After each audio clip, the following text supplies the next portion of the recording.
ఈరోజు కూడా దేవుడు మనల్ని క్షమించుకుంటూ వస్తూ ఉన్నాడు. ఎందుకంటే మన పాపపు జీవితంలో మనము అనేక రకాలుగా మరి ఏదైతే చేయొద్దని చెప్పాడో దేవుడు, ఏదైతే ఆజ్ఞలు ఇచ్చాడో ఆజ్ఞలను మనము వినకుండగా, ఆజ్ఞలను అనుసరించకుండగా, ఆజ్ఞలను ఆయన చెప్పిన మాటలను గ్రహింపకుండగా మనం నడుస్తున్న వారుగా ఉంటున్నాం. సాతానుగాడు ఎన్ని తంత్రాలతో ప్రవేశించి మన విశ్వాసంలో నాశనం చేస్తున్నాడు, మన ఆత్మీయ జీవితాన్ని నాశనం చేస్తున్నాడు.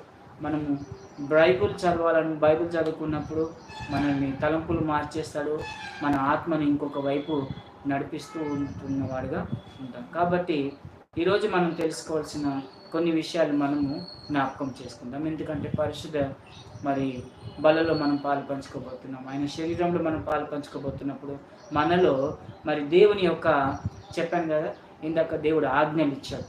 మరి మనం